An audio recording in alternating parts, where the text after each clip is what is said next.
Goeiemôre, hierdie jaar se feeste bly vir my so 'n wonderlike plek. En dit voel vir my asof wat ek tog 'n rukkie wil stil staan daarby, want ek het so verstaan van die feeste hierdie jaar wat ek regtig voorheen nog nie raak gesien het nie, en dit bring ons by die plek waar die Here sê dat elke jaar met hierdie afspraak wat ons met hom het gedurende die feeste, is daar 'n openbaring wat ons nader aan God bring, maar ook vir ons 'n groter verklaring gee van wie ons regtig is. Ek wil net 'n bietjie praat oor die reën.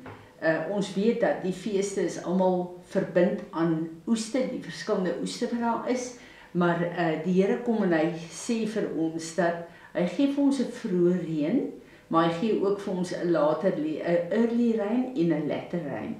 En ek lees vir ons sommer Joël 2 vers 23 tot 28 wat so op ons betrekking het in hierdie dae.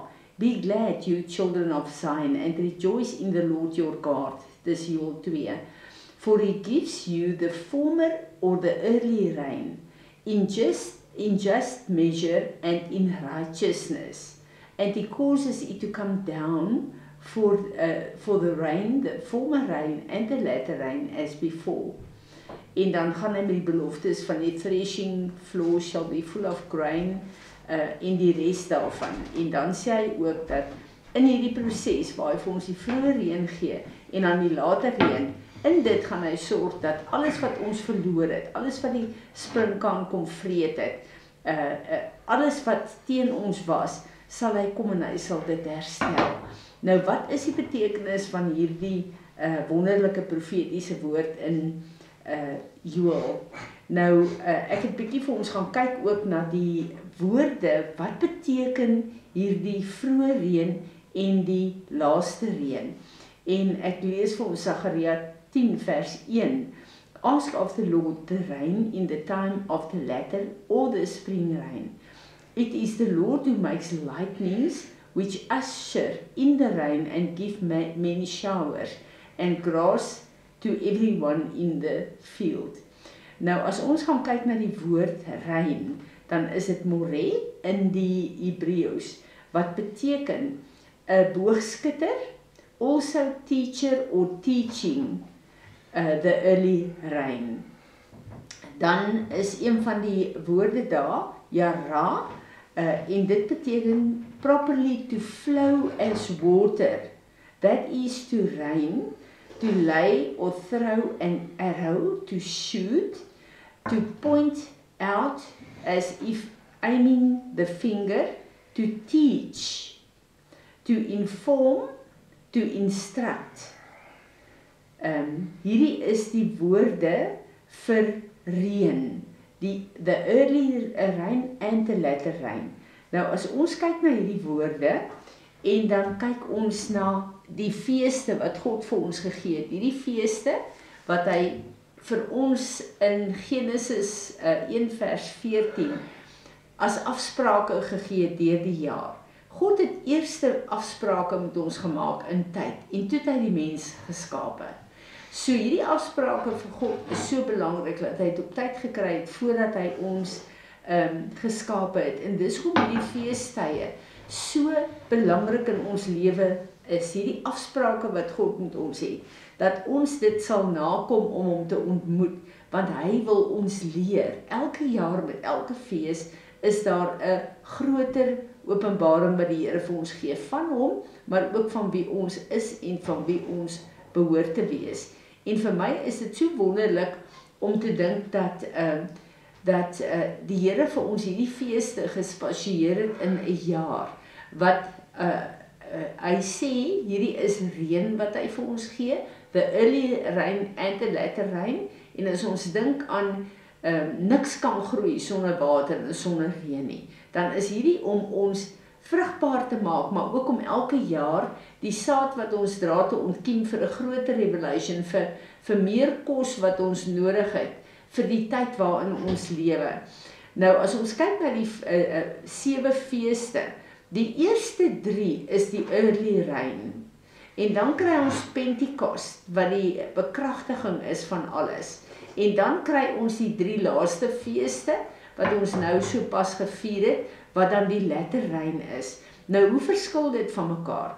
As ons kyk na die 3 eerste feeste, dan gaan dit alles in die eerste plek om ons harte voor te berei en skoon te maak, daai selfondersoek wat ons het met unleavened bread, met die kruisiging, en dan is die first fruit, die opstanding van Jesus. So saam met ons wedergeboorte, ontvang ons Jesus Christus, die onverganklike saad. So hierdie early rain is letterlik God se genade om ons harte sag te maak, om ons ontvanklik te maak vir die saad wat ons moet ontvang. En dan by Pentekost gebeur 'n belangrike ding. Dit is letterlik 'n aktivering en 'n bekragtiging van wat ek en jy dra. Die saad wat ons deur God se genade as geregtigheid ontvang het. So hierdie is letterlik waar ons begin. Dit is die begin van God se genade. Dit is hierdie early reën, is om ons te leer, om die grond sag te maak, om wanneer die grond sag is ook, is wanneer 'n saad kan net ontkiem en groei as daai grond nat is, as dit sag gemaak is. En dan, na ons hierdie Pentekost en hierdie eerste feeste deurgegaan het, die saad ontvang het, wedergebore is, die lering ontvang het, alles omgaande ons wedergeboorte, hoe ons as kinders van die Here moet lewe, deur die Heilige Gees om ons te lei in repentance, om ons te heilig en te reinig. Ek sê altyd in die Ou Testament is God se Gees die Gees van die Here noem. In die Nuwe Testament die Heilige Gees, want die funksie, die plek wat Heilige Gees in ons lewe inneem, is om ons te reinig en te heilig, om ons te lei tot repentance, te wys waar is goed in ons lewe verkeerd. En dan kom die letterrein, die volgende feeste. Dit het te doen met spiritual maturity. Die letterrein is daar om die oes wat opgekom het nou, om dit te laat groei en dit tot volle wasdom te bring, om dit op 'n plek te bring waar daar 'n oes kan wees. Nou ons weet dat die oes word vergelyk met die mense wat inkom in die koninkryk, maar ek en jy is ook 'n oes. Hoe ryp is ons? Hoe bruikbaar is ek en jy vir God? En hierdie letterrein is die tyd waar ek en jy in maturity stewards raak van die glorie van God. En hier wil ek 'n woord inbring en sê, ons moet baie versigtig wees. Ons almal bid dat ons graag die glorie van God wil hê, en ons bid oor die glory clouds, en dat die woord sê ook dat die glorie die aarde gaan vul. Maar een van die goed wat ons versigtig moet wees, wat het gebeur toe die glory teenwoordig is in die eerste kerk? Safira en Ananias het gesterf, onmiddellik. Want wanneer God se glorie daar is daar onmiddellike judgment. En dan kan niks bly staan wat sonde is nie. En dis wat daar gebeur het. Die glorie van God het onmiddellike judgment op hulle sonde gebring. So dis een van die dinge waar die Here ons wil lei, dat ons lewens skoon is, maar dat ons ook faithful stewards is van die glorie van God. En gister het Isaan gepraat oor 'n skrif wat vir my so goed was, 1 Korintiërs 4 vers 1 en 2.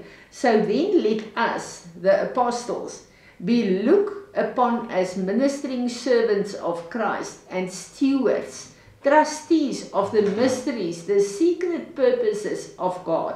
Moreover, it is essentially required of stewards that a man should be found faithful, proving himself worthy of trust.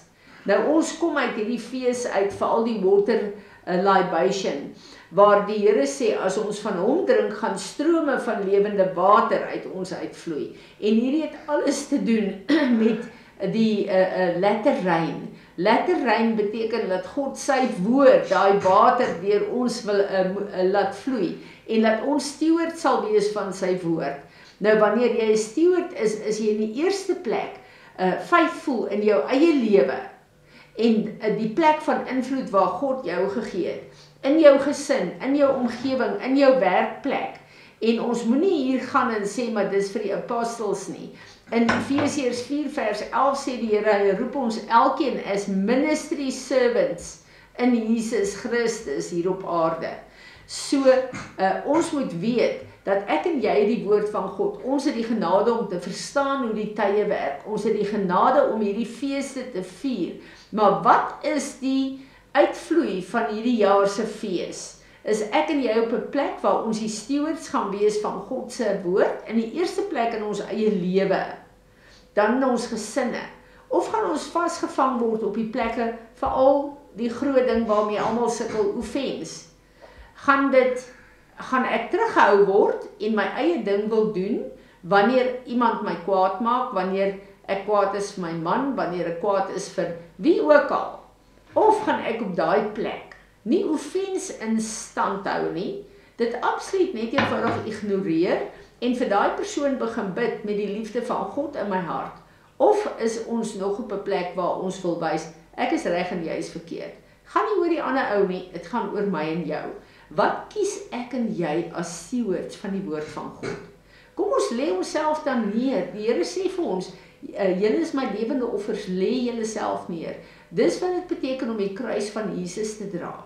Hierdie goed wat die vyand ons gedurig mee besig hou om ons te vererg en om te nagekom te voel, is een van die groot dinge wat ons vashou in 'n plek van immaturity.